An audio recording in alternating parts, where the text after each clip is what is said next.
欲盖弥彰, etwas verbergen wollen, aber es damit offensichtlicher machen. 548 v. Chr. besaß der Beamte Cui Zhu die Kontrollmacht über die Militärkraft des Landes Qi. Seine schöne Frau hatte eine Affäre mit dem Landesherrscher Zhuang Gong, was ihn sehr wütend machte. Er ermordete deswegen geheim seinen Herrscher. Cui Zhu ernannte sich zum Minister des Landes und ernannte einen neuen Herrscher. Um seine Macht, das Leben und seinen Ruhm zu schützen, bemüht er sich, den Mord zu verbergen.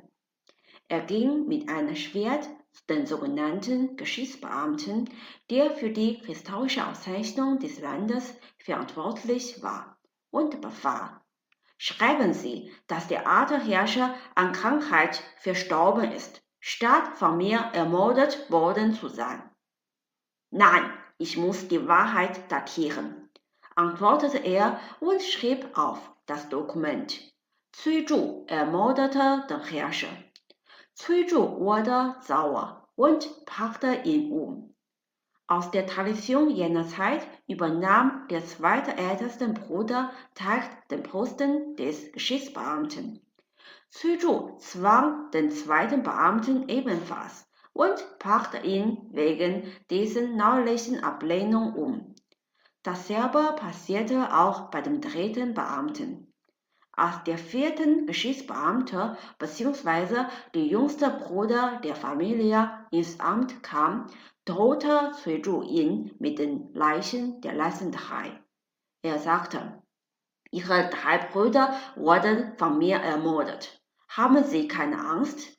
Der junge Mann antwortete: Als Geschichtsbeamter ist es unsere Pflicht, die Wahrheit zu dokumentieren.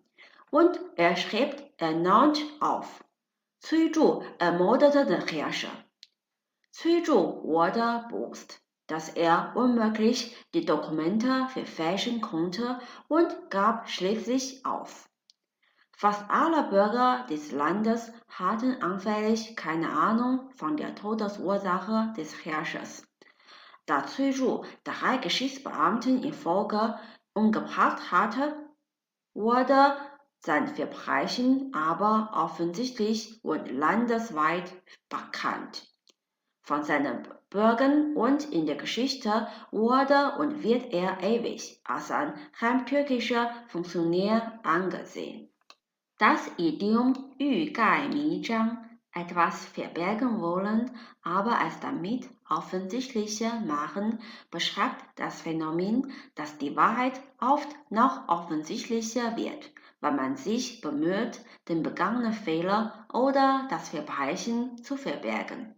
Denn Lügen haben kurze Beine, die nur kurzfristig die Wahrheit vortäuschen können. Auch die Versuche der Lügenaufdeckung können umgekehrt zur Herausstellung der eigenen Fehler beitragen. Der amerikanische Film Shattered Glass wird ins Chinesische mit dem Idiom 欲盖弥彰 übersetzt, der eine heutige und reale Vision für das Idiom darstellt. In dem Film schrieb die Hauptfigur Stefan Glass viele verfälschte Nachrichten, um das Leserinteresse zu wecken. Er produzierte immer mehr Lügen, um die Zweifel des Publikums zu zerstreuen. Aber die kontinuierlichen Betrügereien ließ die Nachrichtenverfälschungen immer eindeutiger werden.